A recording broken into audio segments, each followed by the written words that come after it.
Every forward outlook reminds us that all the highways of all research and all communication lead us onward to better methods of doing things.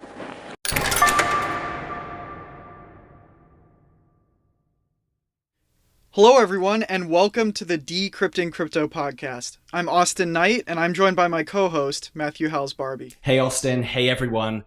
Wow, what a couple of weeks it's been. We are deep in the middle of a bear market right now, and it hasn't always been easy to check in on those crypto prices. Thankfully, we have the World Cup to take our minds off it, and more importantly, a team in England to cheer on to the final. I appreciate the optimism here because it has been a rough few weeks, especially for me, not having our American team in the World Cup. I have no crypto left and I have no soccer team. But the good thing is that on this podcast, we're going to stay focused on what's really important, which is the technology and the projects that are moving this entire space forward. Exactly. And with that in mind, we have a really interesting guest on the show today. We're going to be speaking with Andrew Keys from ConsenSys. He's one of those guys that you can plan to chat with for 5 minutes and then all of a sudden realize that you've been talking for 2 hours. So we're going to do our best to not make this a 5-hour episode. Yeah, we make zero promises there, though.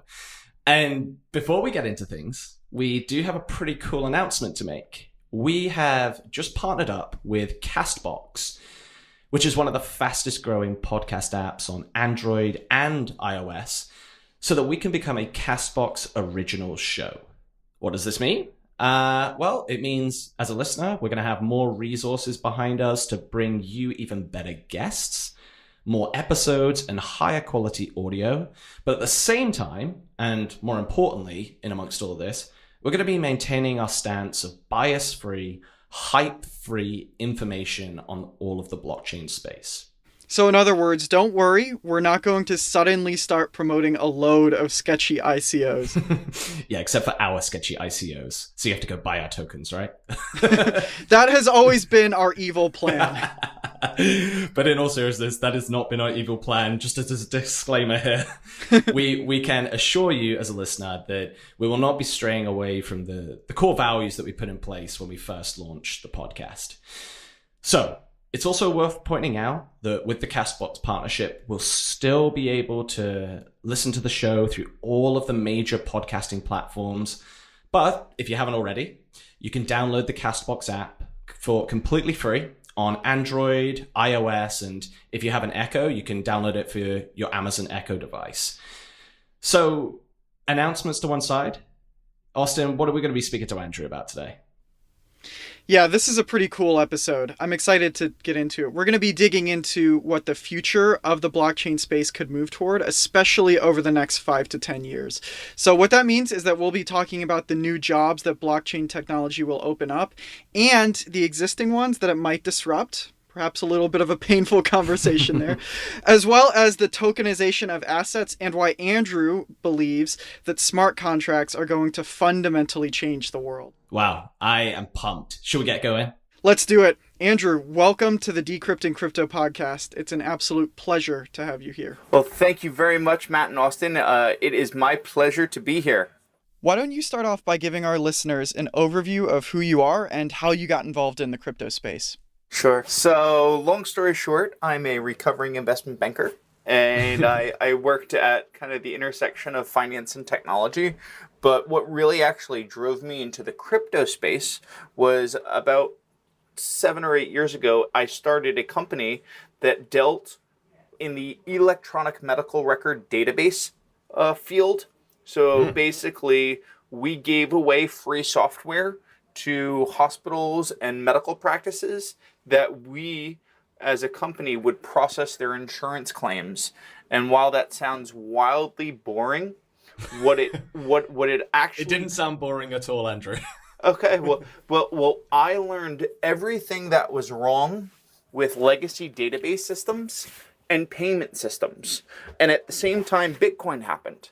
And Bitcoin was this kind of funky experiment in monetary theory, and it proved that we could transfer value without an intermediary, but it lacked the ability to do so with what I would call arbitrarily complex business logic, what we now consider smart contracts. So basically, I couldn't send if a certain condition was met, and for a very simplified example, kind of an if then else statement. If you go to the doctor, then you can issue a payment, else payment fails. So I understood the potential in decentralizing technologies, but didn't professionally get involved until I saw the evolution of what I consider kind of the killer app, which are smart contracts. And I was lucky enough to go to the first ever Ethereum meetup in New York City, like a complete nerd. Wow. And there I met a gentleman by the name of Joseph Lubin, who was one of the co-founders of the Ethereum project. And this was before the Ethereum project had launched. And he was driving initiatives at the Ethereum Foundation at that point and was considering starting a new company, ConsenSys. And I asked if I could help. And basically, we had grown ConsenSys from a handful of us to now there's about 950 people on 35 different countries. Oh, wow. So what year would that have been when you and Joseph first met then? So that was end of 2014, summer of 2014. Okay, cool. So it's fair to say you've seen quite a lot happen and develop over the past few years within this space, especially with Ethereum coming up right around the time that you started getting involved, right? It has by far been the most interesting thing I've ever done in my life. It has been absolutely mind-blowing to see how our social, economic, financial, political operating systems, when we really look at them from a 5,000-foot overview, are agreements and they're contracts, and they embed legalese or verbiage and encumber different types of assets. And when we start thinking about what we're doing is basically creating the ability to digitize assets and the ability to kind of optimize the way we as humans agree with each other via smart contracts, it's mind-blowing to see what the future will hold. Yeah, and the future is something we want to dig into quite a bit within this interview, especially where you were talking about the digitization of assets. But before we get into that, you mentioned joining ConsenSys. Why don't you just give us a quick overview of what ConsenSys focuses on? Sure. So in its most simplistic form, I believe that ConsenSys operates across 4 pillars of activity. The first pillar is software engineering product. ConsenSys builds software. And in that pillar of product engineering, we consider ourselves a full stack engineering shop. So our stack is composed of a protocol layer, a developer tool layer, a open source standard layer, and then an application layer if you were to define the ConsenSys stack. So at the protocol layer, we maintain 3 of the 8 implementations of the Ethereum protocol. We believe that it is the most expressive implementation of a blockchain to date, and we believe it has the strongest network effect of engineers, and we also believe that it is flexible in so much that we can have private permissioned implementations similar to intranets and public permissionless implementation similar to internet.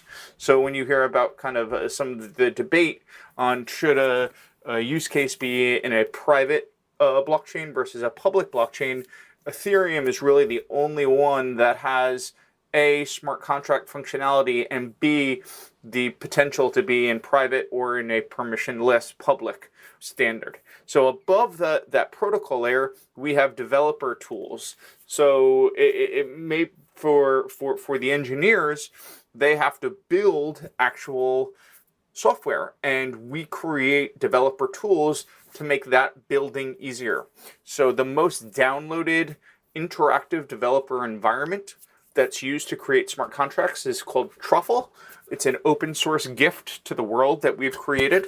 We also have something called Kaleido, which acts as a blockchain as a service scaffolding. We also have Infura, which handles 9 billion requests per day, which is a load balancer, kind of like an Akamai for blockchains.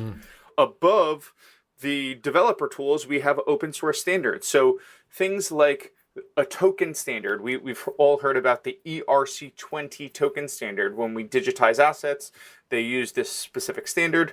We helped in creating that. There are identity standards, reputation standards, registry standards, token exchange standards. There are protocol standards. And for the technology historians in the world, Java, which is arguably the most popular computing language in the world, really propelled itself because of standards. It had clean web APIs and clean database APIs, and that's really what attracted developers to Java. And similarly, we believe in creating standards that engineers don't have to recreate the wheel and they can use over and over and over again. And then above that, we have the application layer. And the application layer, we run in what we call a venture studio model.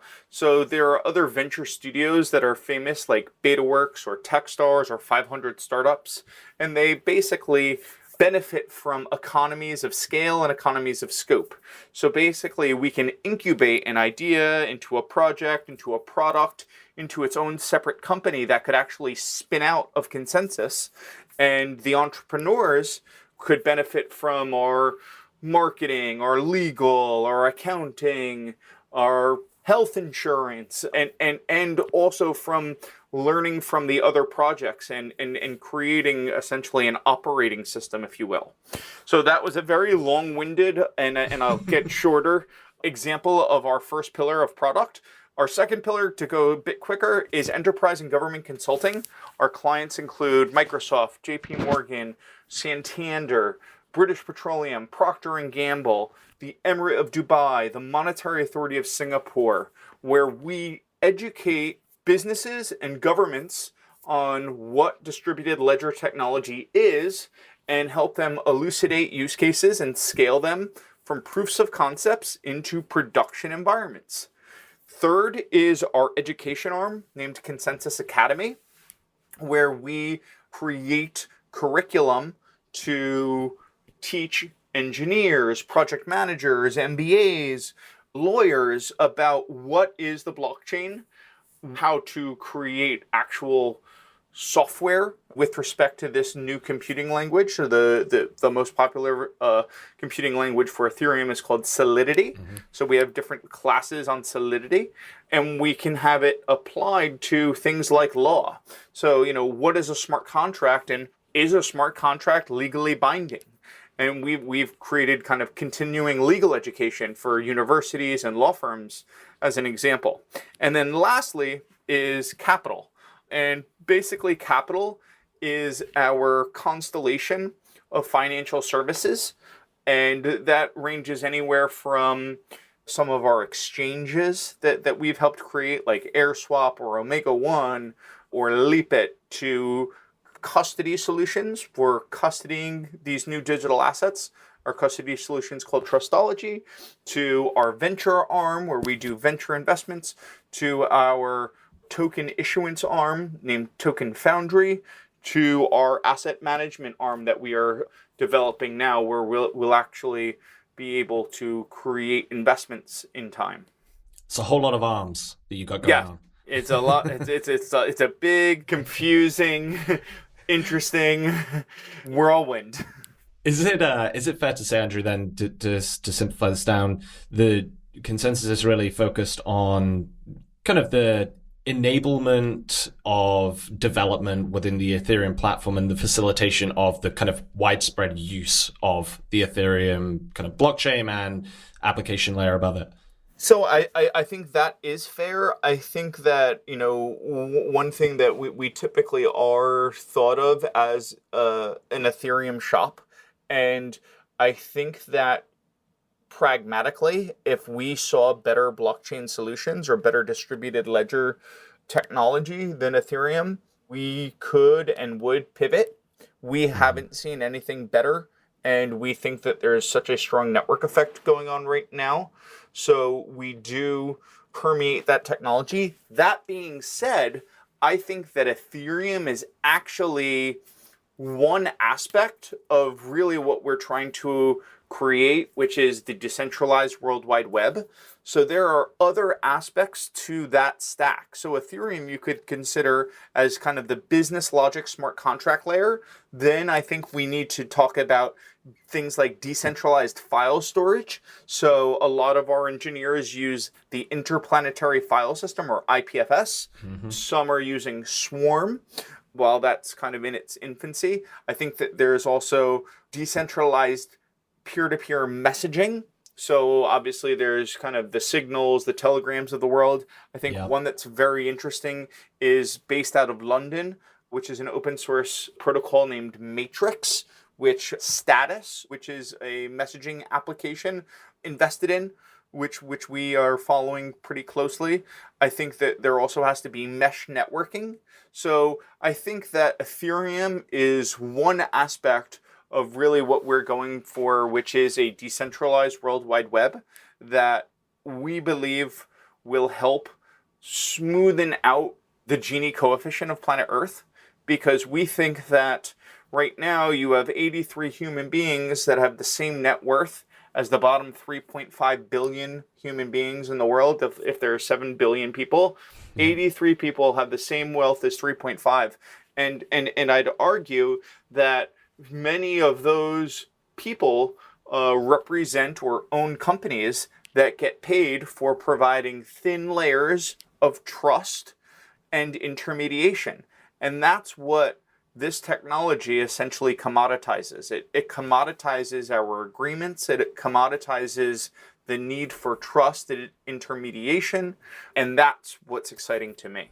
For sure. Yeah, I think it seems like from a lot of the things that you've mentioned there, especially around the decentralization of the current state of the web, whether that be through file storage, messaging, a lot of this sentiment is coming not only from huge levels of security breaches that we've seen in the past from most of our traditional current web services that offer those platforms, but I think the rising amount of control that even if you take a look at, right, like Facebook and their ownership of WhatsApp, Messenger, and now really Instagram going into the messaging space as well, there is a clear sentiment and need for, or at least a push for really the first time in a long time for decentralization amongst those apps. And you mentioned Ethereum really being the thing that you see facilitating a lot of that.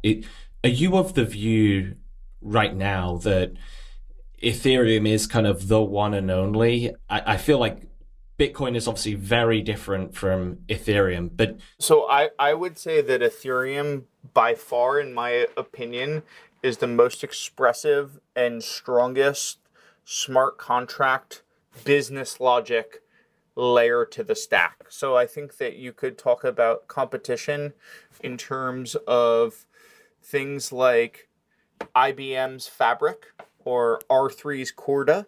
And I think in today's configuration, what they remind me of are intranets, private permissioned, essentially databases, and where Ethereum has the ability to have those private permissioned configurations as well as the public permission lists. So intranet as well as internet.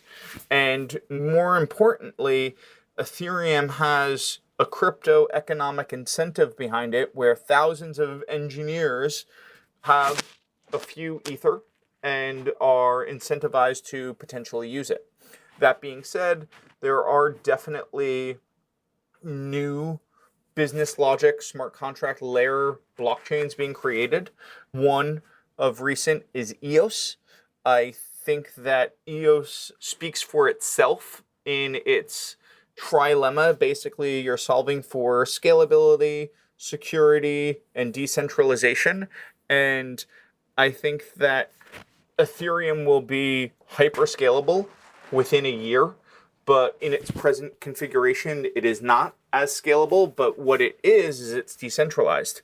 And we've already seen at the gate with EOS where these centralized block producers are able to essentially freeze accounts, freeze networks. And I think that's antithetical to what this decentralized technology is. So I haven't seen anything extremely interesting that's actually out running in the wild that has any type of network effect to compete with Ethereum at this point. Yeah. I mean, EOS has had so much controversy surrounding it right now, right? With Block One, the parent company, generating $4 billion in that ICO, largest of all time.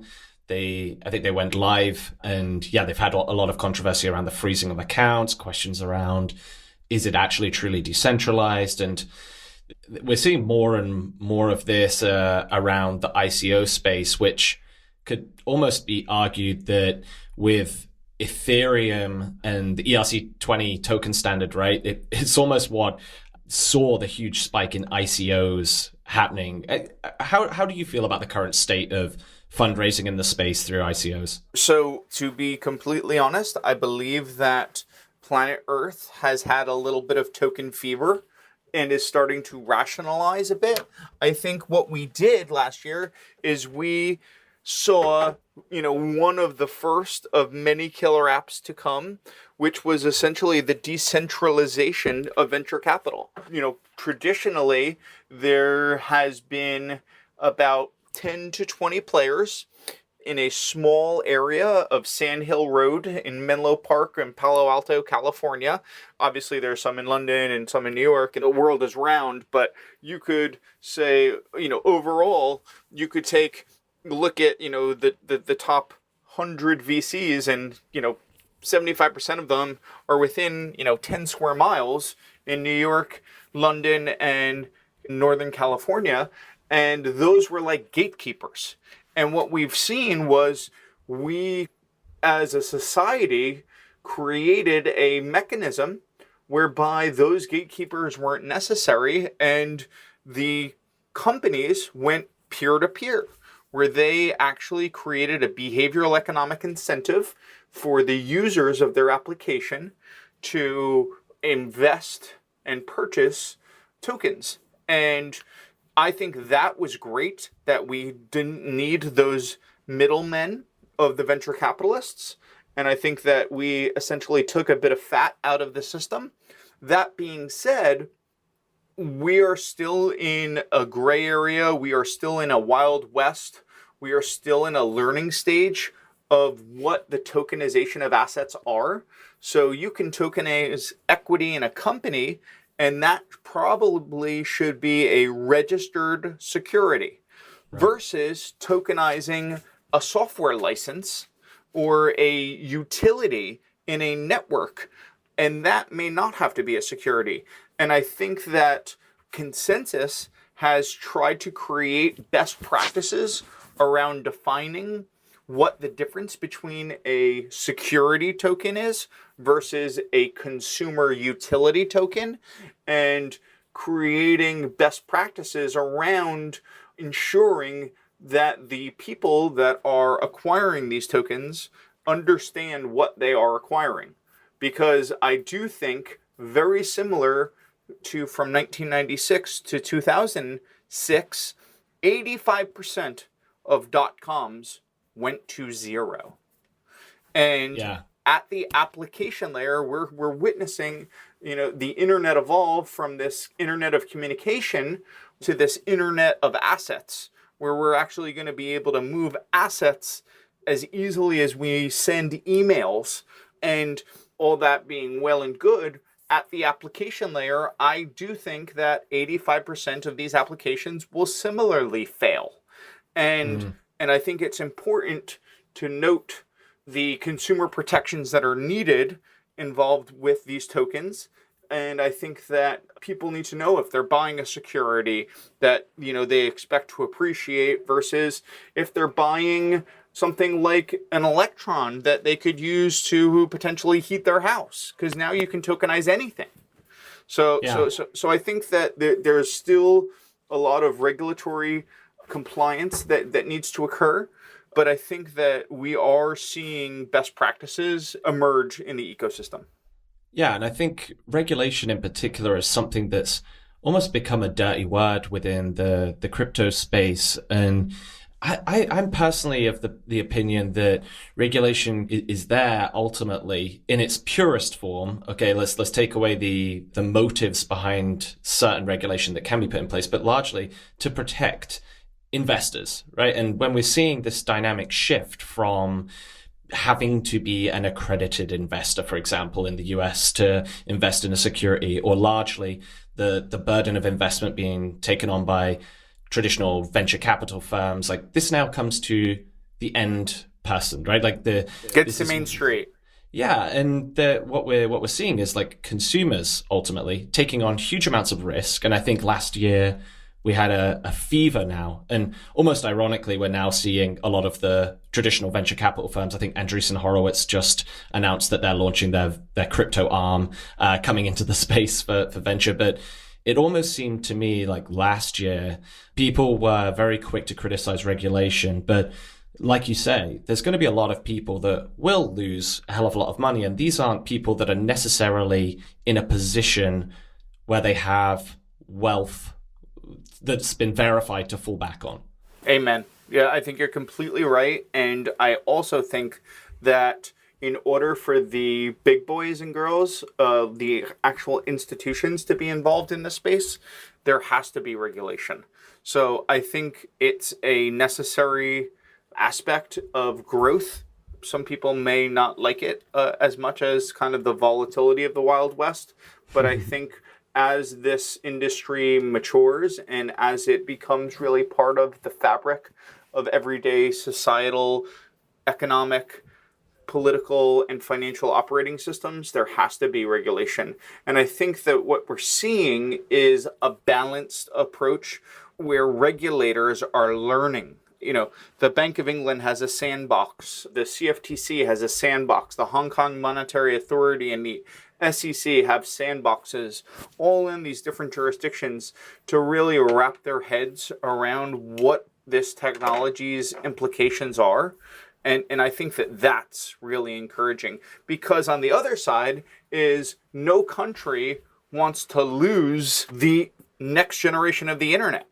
I think you want that type of growth, and you want those types of businesses in your jurisdiction. You want that tax revenue. So I think that jurisdictions have to balance between consumer protections and not thwarting innovation. Yeah, and it's a tightrope to walk, right?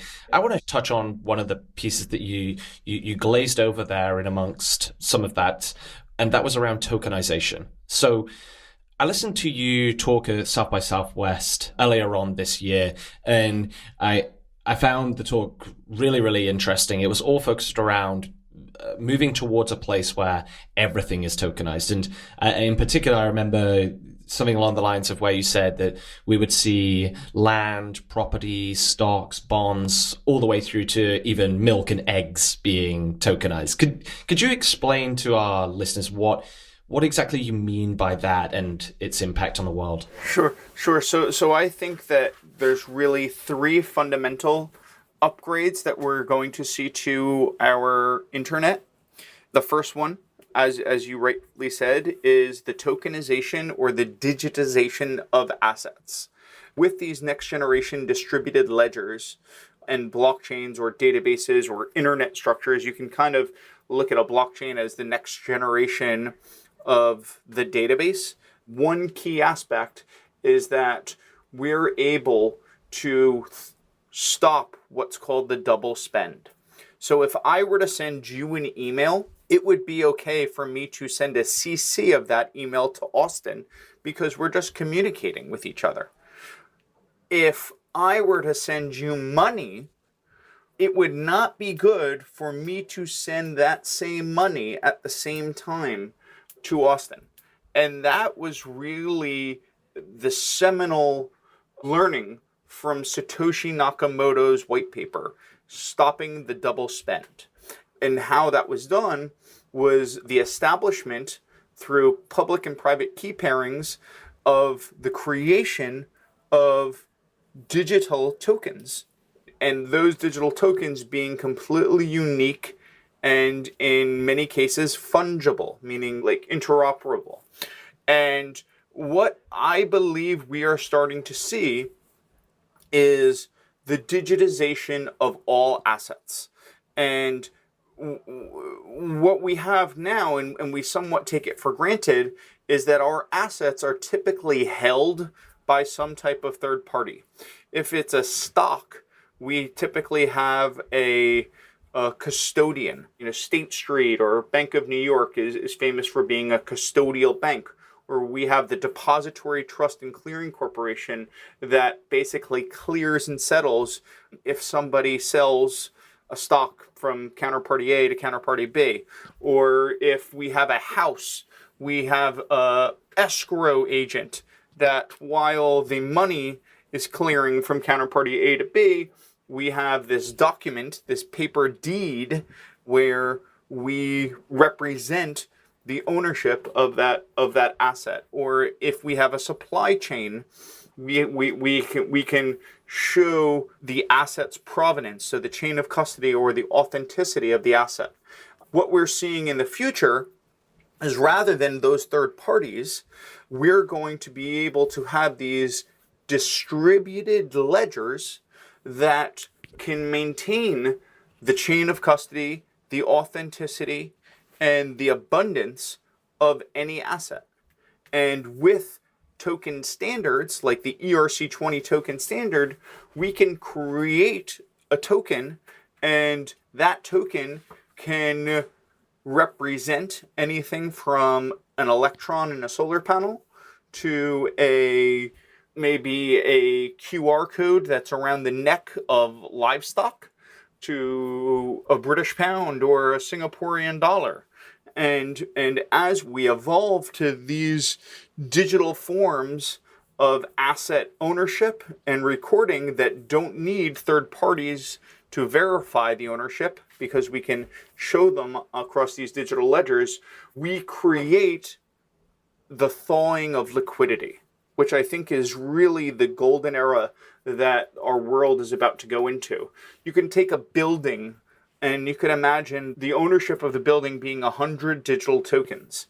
And every time, if there's, let's say, 100 apartments in that building, every time the rent is paid every month, the rent could get paid directly to the owners of those tokens.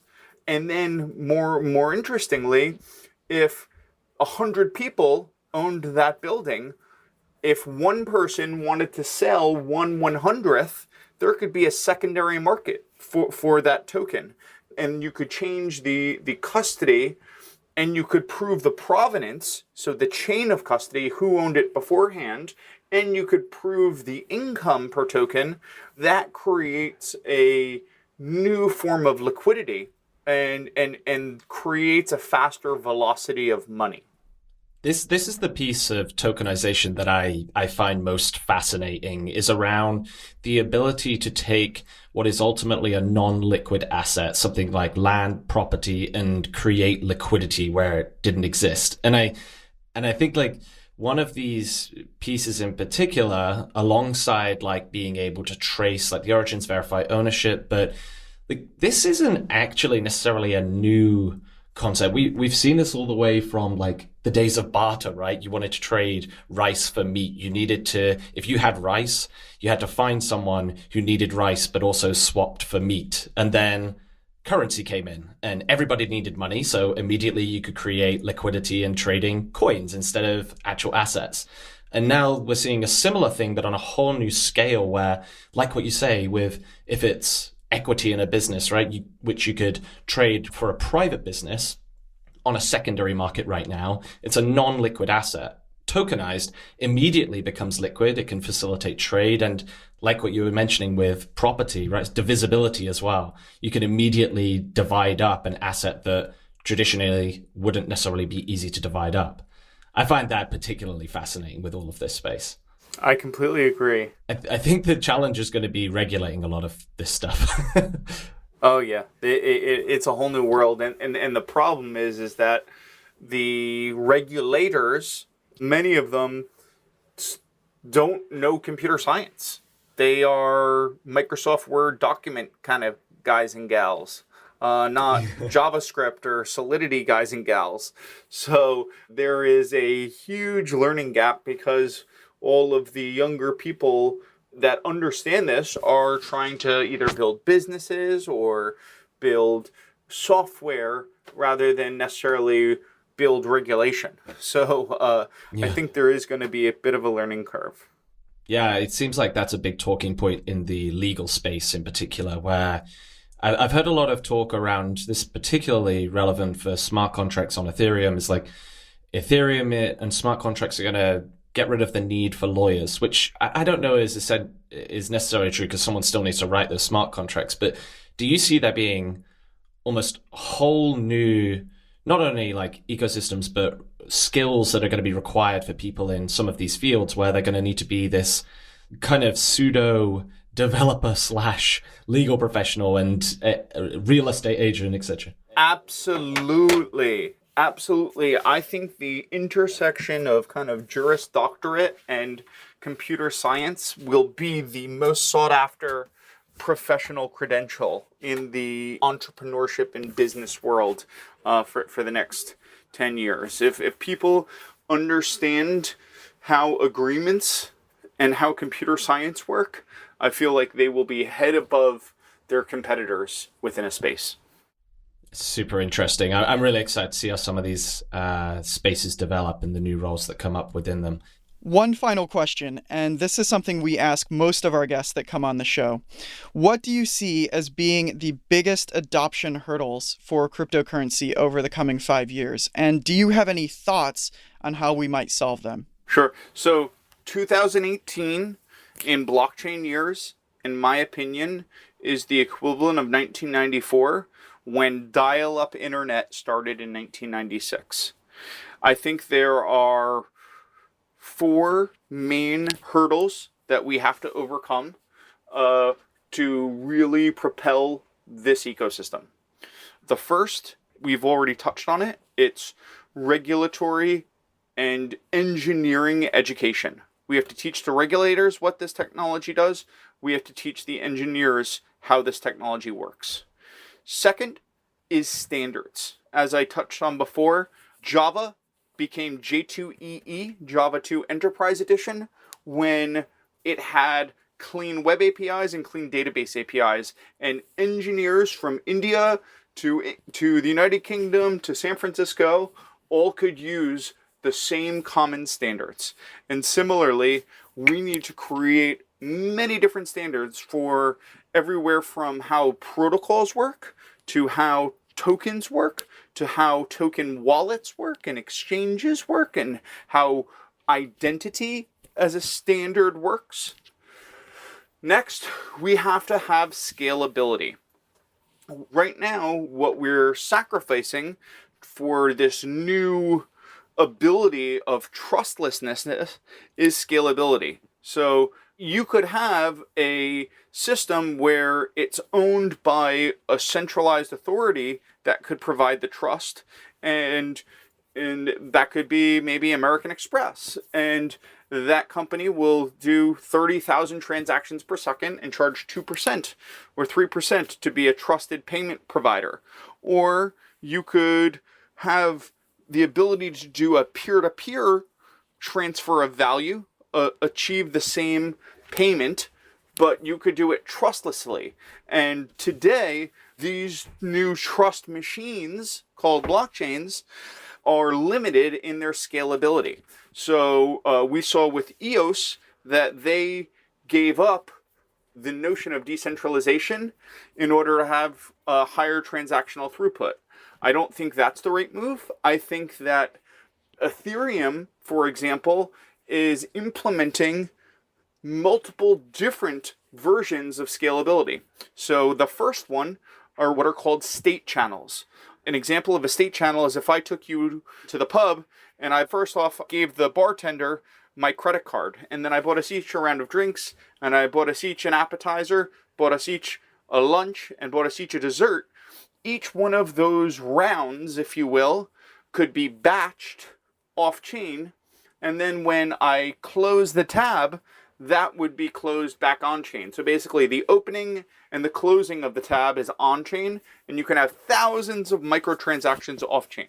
So that's one scalability upgrade. And would one of the big benefits there be that we're paying less transaction fees within that for the end consumer? Absolutely. So we're paying less transaction fees, we have less bloat on-chain, and we are still achieving that same type of trust, but we're batching the transactions.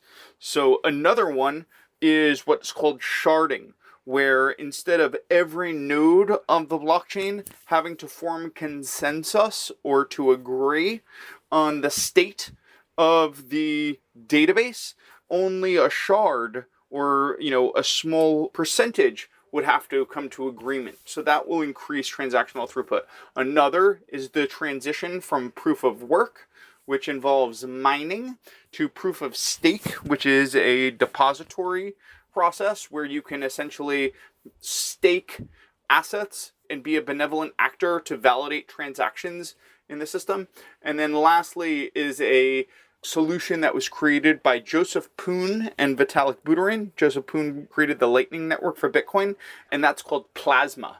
And basically that's the idea of having kind of different layers of blockchains on top of each other, where you could see like Ethereum similar to like a Supreme Court at the base layer, and then you could have a federal court, a state court, a city court on top of it. So basically maybe you only settle things at the end of the day on the Ethereum mainnet, and then you have kind of faster side chains that are on top. And to be completely frank, those are the smartest people in the world, and it's a little bit above my pay grade. So we've got standards, we've got scalability, we have education, and the last one is privacy. So what we've seen in the last year or two is the prevalence of a field of cryptography called zero-knowledge proofs. Zero-knowledge proofs have actually been around for 20 years, but I think I'd credit Zuko Wilcox and the Zcash team for making zero-knowledge proofs cool. And we're seeing, in addition to those zero-knowledge proofs, there are different ways to have privacy and confidentiality, whether it's maybe having a permissioned blockchain or using hardware to privatize transactions. So there's a difference between privacy and confidentiality, but it all kind of revolves around kind of the security of data and authorizing or ensuring that who's supposed to be able to access the data actually can. So, there may be transactions where you need two counterparties and a regulator, and that's it. There may be transactions like maybe like a nonprofit business that wants to show all of their data to the world of, where the money comes in and where it goes. And I think that that's a great example where there are going to be businesses that are going to be fully transparent, and I think nonprofits are a great place to start, or they're going to be quote unquote dark nonprofits that don't show and don't disclose their financials, for example. And then you'll see that, maybe nonprofit A has 99% of it actually gets to the beneficiaries that it's trying to help, where nonprofit B either doesn't show their financials, or we see that, wow, there's a lot of middle management people that are getting paid and only 50% is getting to the beneficiaries that are intended for that nonprofit. So what I would say is kind of a configurable privacy or confidentiality that's according to the use case. So I think overall you've got education for builders of businesses and software and regulators. You've got privacy, you've got scalability, and there was one other I forget. This was super interesting. I feel like we could chat about this all day. Unfortunately, we have to wrap things up, but I just want to say thank you so much for coming on the show. It's been an absolute pleasure. Before we sign things off, why don't you let our audience know where they can find you, whether it's Twitter or email or whatever? Sure. My Twitter is @ConsensusAndrew. You can reach me at andrew.keys@consensus.net, and I'd be happy to participate in the Decrypting Crypto podcast, because I think that the work that Matthew and Austin are doing is super high quality, and I'd be happy to participate again in the near future. Andrew, thank you so much for coming on the show. It's been fascinating talking with you. Appreciate you taking the time to catch up, and cheers. Yeah, enjoy. Thank you. Enjoy the future. It's upon us. Thanks, Andrew. Take care. Thanks for listening. If you enjoyed this episode and want to show your appreciation to me and Austin, make sure you subscribe and leave us a review on the CastBox app or on your favorite podcasting platform. We'd really appreciate it. If you haven't already, make sure you download the free CastBox app, where you'll find us as one of the CastBox original shows. You can also visit thecoinoffering.com to learn more about cryptocurrencies, get caught up on some news, see how your currency is performing, and you can finally follow us on Twitter @thecoinoffering. Lastly, but not leastly, you can ask us any questions you have by emailing us at podcast@thecoinoffering.com.